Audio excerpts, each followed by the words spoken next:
Estamos aqui pelo canal Meja TV para o nosso áudio lição. A paz do Senhor Jesus seja com a sua vida. Esta é a nossa aula 12, da Escola Bíblica Dominical. O tema de nossa lição é o seguinte: a bondade de Deus em nos atender. Texto áureo.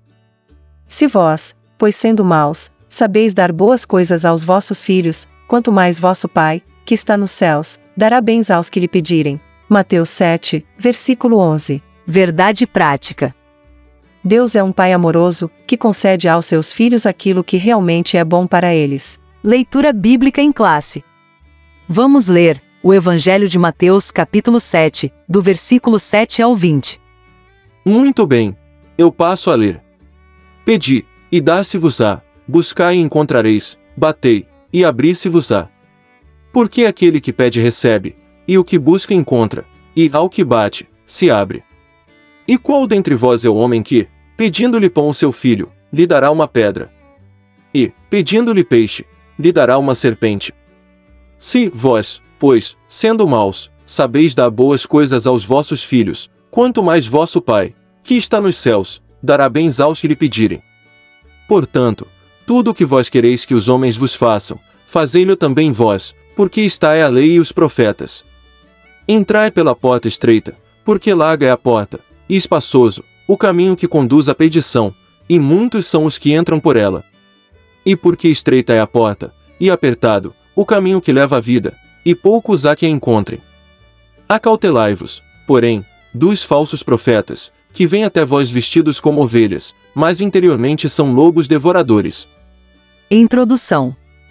Nesta lição, aprenderemos que Deus é bom, e que Ele ouve as nossas petições, suprindo todas as nossas necessidades, de acordo com Mateus 7, versículo 7.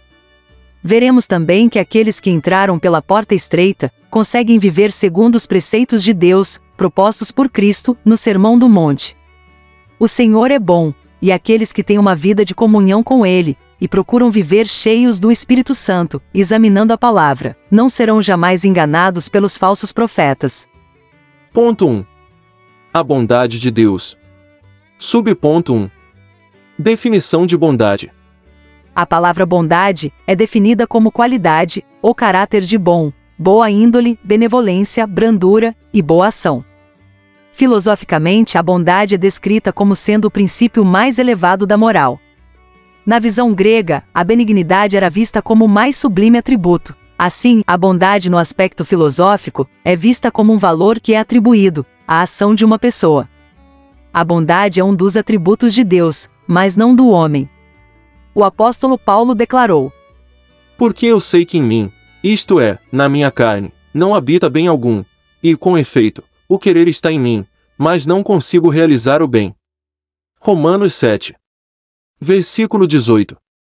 Ao pecar, o homem se tornou um ser desprovido da justiça original, e sem estima para as coisas santas relacionadas a Deus, passando a ter a tendência para o mal, e para as práticas imorais, daí a razão da ênfase de Jesus, para o novo nascimento, conforme João 3, versículo 3.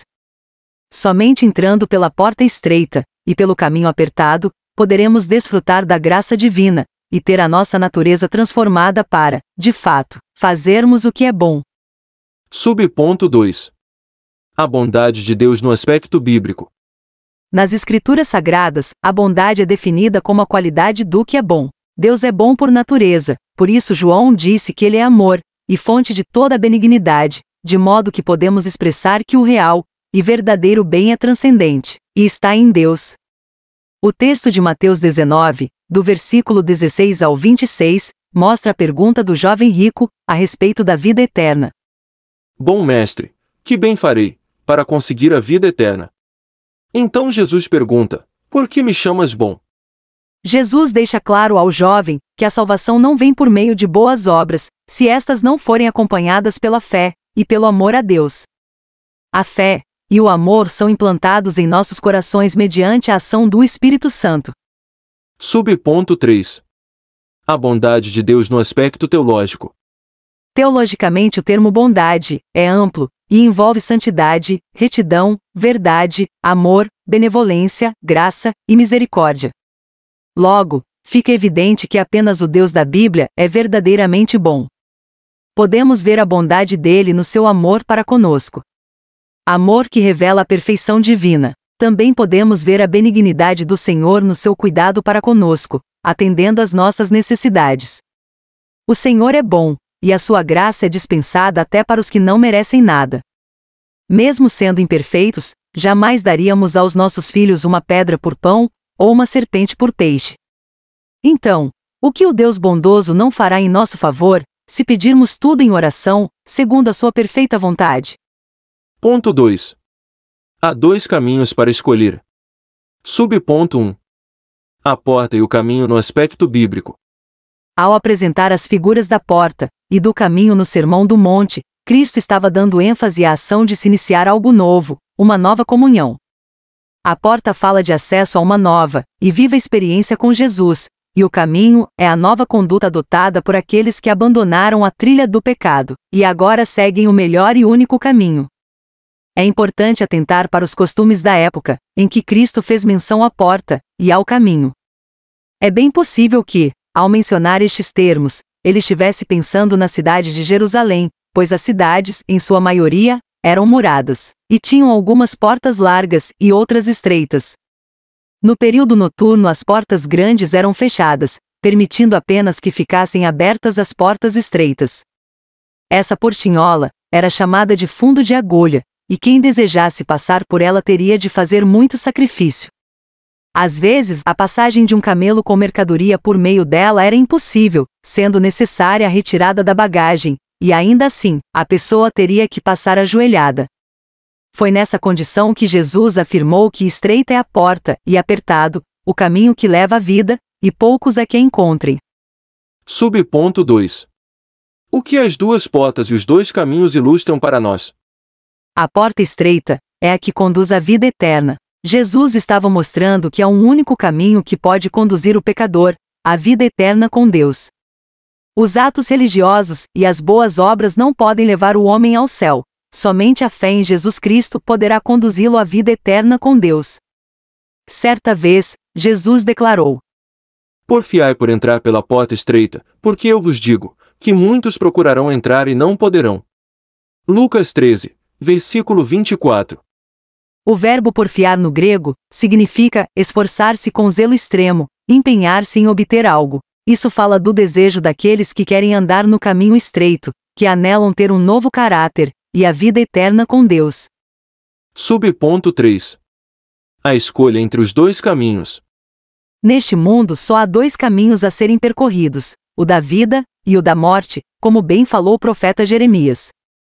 Infelizmente, a escolha de muitos é pelo caminho amplo, pois nele não há restrições, tudo é permitido. Contudo, muitos homens e mulheres escolheram trilhar o caminho estreito, onde todas as coisas são lícitas, mas nem tudo convém, conforme a primeira carta de Coríntios, capítulo 10, versículo 23. Pela porta larga, é possível passar as obras da carne, prostituição, impureza, inimizades, porfias, pelejas e todo tipo de pecado. Contudo, o destino da porta larga e do caminho espaçoso é a eternidade sem Deus. Porém, os que escolhem o caminho apertado, um dia vão morar no céu e serão como a luz da aurora, e como luzeiros no firmamento. Ponto 3. A mentira dos falsos profetas. Subponto 1. Cuidado com as falsas aparências.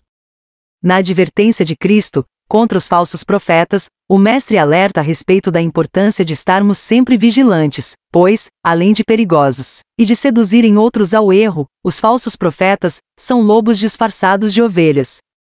Sabemos que o lobo é o predador das ovelhas, e que elas têm pouca capacidade para fazer sua defesa. Jesus fez menção aos falsos profetas, logo depois do ensino a respeito dos dois caminhos, pois estes, com suas mentiras, acabam levando as pessoas para o caminho espaçoso que conduz à perdição.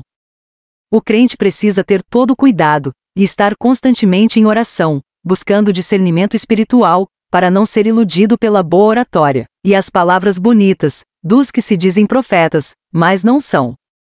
Os falsos profetas podem até parecer dóceis, mansos, se vestirem como ovelhas, mas por dentro são lobos vorazes. Esses demonstram ter piedade, fazem longas orações, profetizam, mas é tudo aparência. Subponto 2. Como detectar os falsos profetas? De acordo com a Bíblia de Estudo Aplicação Pessoal, podemos facilmente identificá-los porque, em seus ensinamentos, minimizam a Cristo e glorificam a si mesmos. Também podemos identificá-los por seus frutos. A árvore pode estar frondosa, com muitas folhas, e oferecendo uma boa sombra, mas se ela não der bom fruto, será cortada. A imagem do fruto, usada por Cristo, se refere ao caráter e à conduta do profeta. Ainda podemos acrescentar mais um elemento significativo para detectar o falso profeta: o seu ensino. Se ele ensinar alguma outra doutrina, e se não conforme com as sãs palavras de nosso Senhor Jesus Cristo, é soberbo, nada sabe e não deve ser reconhecido como profeta do Senhor. Subponto 3. Uma análise criteriosa. Tanto no Antigo quanto no Novo Testamento, vamos encontrar muitos falsos profetas, que se levantaram para tentar enganar os servos de Deus. Em geral, eles profetizavam somente aquilo que as pessoas desejavam ouvir, e não se cansavam de dizer que foi o Senhor que disse. Ao ensinar a respeito do futuro, Jesus afirmou que surgirão muitos falsos profetas e enganarão a muitos. Por isso, precisamos vigiar para não ser enganados. Conclusão. Bíblia revela que Deus é bom, e que Ele partilha da sua benignidade com suas criaturas, cuidando delas, quer sejam boas, quer sejam más. Ele não somente providencia as coisas materiais para nós, mas, em especial, a nossa salvação. A salvação é resultado da graça e do amor do Pai. Estejamos sempre em alerta, pois existem aqueles que querem macular e adulterar os ensinos de nosso Salvador Jesus Cristo.